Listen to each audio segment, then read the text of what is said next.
It's the Music Stupid number 20. Mazzy here. A showcase of records I just wanted to pull and share with you. This one seems to be a little more rootsy, I think, with exceptions, but even the one that's not rootsy is a little rootsy, in my opinion. I want to start out with this 1972 or 73 Sonny and Brownie record. This is on A&M Records.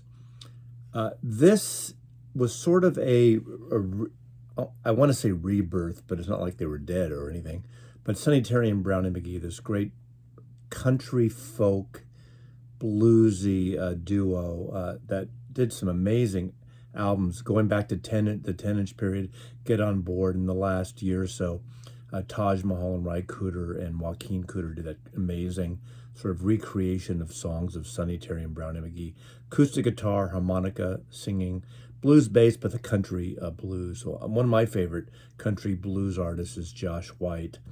And this is in that vein, not the prettiest voice, like Josh White, who was also an actor and an activist. But this album, I remember when I first got into the record business, it must have been 72, 73, where I first heard this. And there's people like Arlo Guthrie on here, Michael Franks, and it's a modern update, but it's not a record that is pushing and trying to be hip in its time.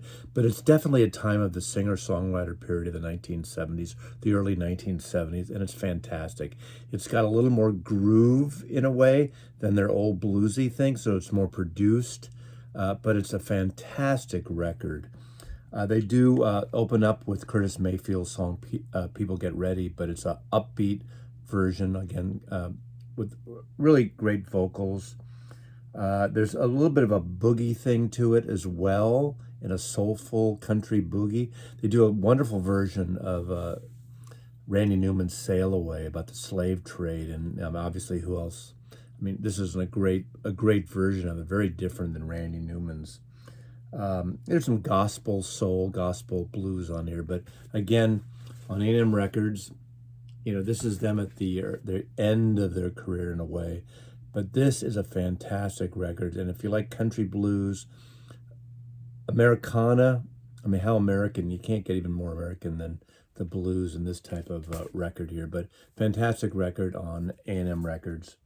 I just adore this record. I've listened to this record so many times, and I haven't heard it in a while. I just pulled it out, and it's great. Going back in time, everything here is back in time. Mazzy, what are you talking about? Paul Simon's Songbook. Now, this is an interesting artifact, but it's really a great record. This is Paul Simon, in a way, publishing demos in London. Simon & Garfunkel makes their first album. It does nothing. It sort of bombs. Nothing happens. And Art Garfunkel goes to college, goes back to university, I think NYU, if I recall. Paul Simon goes to find himself in London with his girlfriend. And this is a series of songs, some of which that Simon Garfunkel would perform, that they had performed and they will perform. This came out originally only as a UK import in the States. These were recorded in 1965. And this is a great record. There's songs like I'm a Rock, The Leaves That Are Green, April She Will Come, Sounds of Silence, A Most Peculiar Man. This essentially is the first Paul Simon solo record, but it wasn't meant to be a full-on album. It's only released after the fact, after Simon and Garfunkel became famous. I think this didn't come out till the 1970s, at least this one I got it. Again, my record store days, we would import this in, and this would sell every time we'd play it. Kathy's song, He Was My Brother. The great songs, if you follow Simon and Garfunkel, hearing him do this wonderful solo record, acoustic guitar, just him and the guitar. That's it. And it's fantastic. On CBS, released in the early 70s, Paul Simon solo record. I think I'm going a little bit in the singer-songwriter thing, I realize. Not just rootsy stuff, but singer-songwriter. John Hiatt. John Hiatt started, the first thing I heard was his first album, I think it was on Epic Records. Hanging Around the Observatory, and I just love that record. And did a series where I think he's been on more labels, various labels, than a lot of other musicians.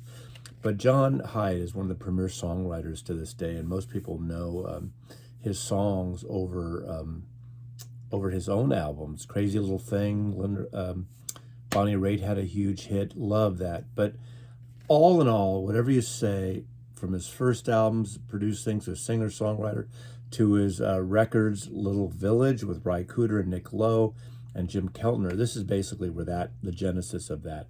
This is his best album of everything. But I love his entire career, and just an amazing songwriter.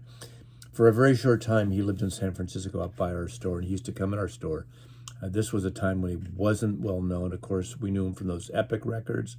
He was on MCA, A&M, is it New West? He's been on so many labels. This is the perfect album, and this is where it gelled, again, with Ry Cooder, Nick Lowe, and Jim Keltner.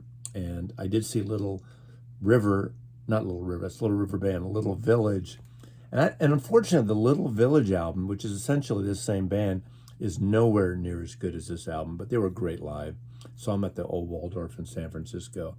But one of the most beautiful songs on this album is just, it is Have a Little Faith in Me. It's very soulful, gospel-y singer-songwriter. And Ry Cooder's slide guitar solo is sublime on here. But this is a fantastic record. Bring the Family, John Hiatt, originally on A&M Records. A must-have if you like his voice. Very soulful, country, white boy voice. But it's a fantastic album, John Hiatt. Love this record. It's definitely the one you need to get if you want to get into John Hiatt. The fourth record here I want to show is the most political album and the last great album that Jefferson Airplane ever did, and that's Volunteers. This is 1969. This is, again, the most overtly political record. It has an amazing song in Volunteers that I heard an interview, Marty Ballin wrote it, where I think he's staying at the mansion, basically 2400 Fulton Street in San Francisco, and he'd have these Volunteers of America trucks picking up donations, and he heard that and he wrote the song. Again, We Can Be Together with Paul Kantner, Grace Slick, Good Shepherd. Now that's a traditional kind of gospel folky song that Jorma Kaukonen rearranged, and it's just really a great addition to this record. Hey Frederick, Wooden Ships, of course, the song that Crosby, Stills and Nash would record, but it's the version that Grace Slick and Marty Ballin and Kantner would sing in sort of a response. I can't remember which one was first. It was Crosby, Stills and Nash version first, but Kantner was, I think the CSN version was first. Kantner's name wasn't on the CSN album, but he co-wrote it with David Crosby and Stephen Stills, and it's a great post-apocalyptic song. It's just a wonderful, wonderful song. Of course, Volunteers. I mean, everything about this is fantastic. Again, the last great Jefferson Airplane album. After this, it was kind of downhill. Nicky Hopkins plays on this. Stephen Stills is on it. Jerry Garcia is on it. David Crosby on it. The Ace of Cups, the female group in San Francisco. And you get a peanut butter and jelly sandwich in the mix. And you get, of course, a wonderful little political sheet about Volunteers newspaper that comes in the original copy. This is my original copy.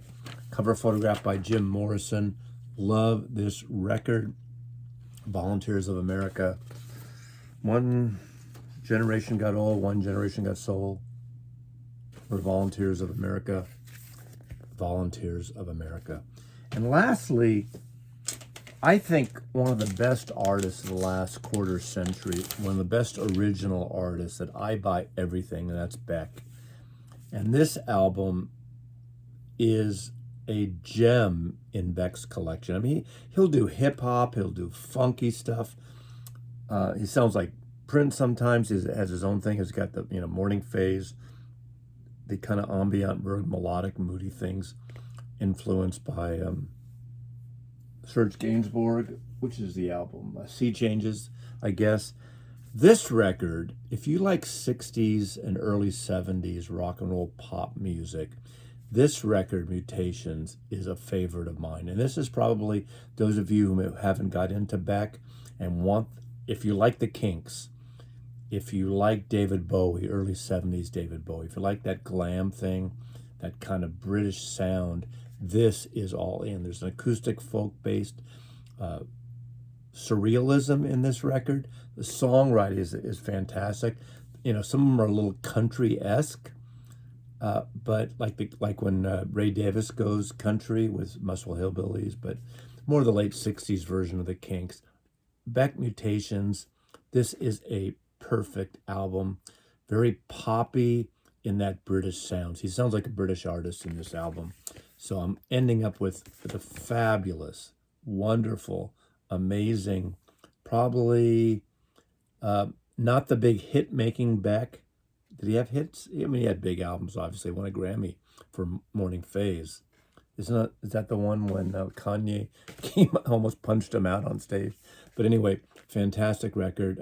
If you like those acts, again, Kinks, Bowie, early 70s, late 60s stuff, this is a one for you. Pick it up, find it, Beck. Thanks for 5 albums. It's The Music Stupid, where it's about the music, not talking about the pressings, any other variations. But thanks for watching. Do all the stuff, subscribe, all the things, please. I appreciate it. Mazzy loves you. Where's the camera?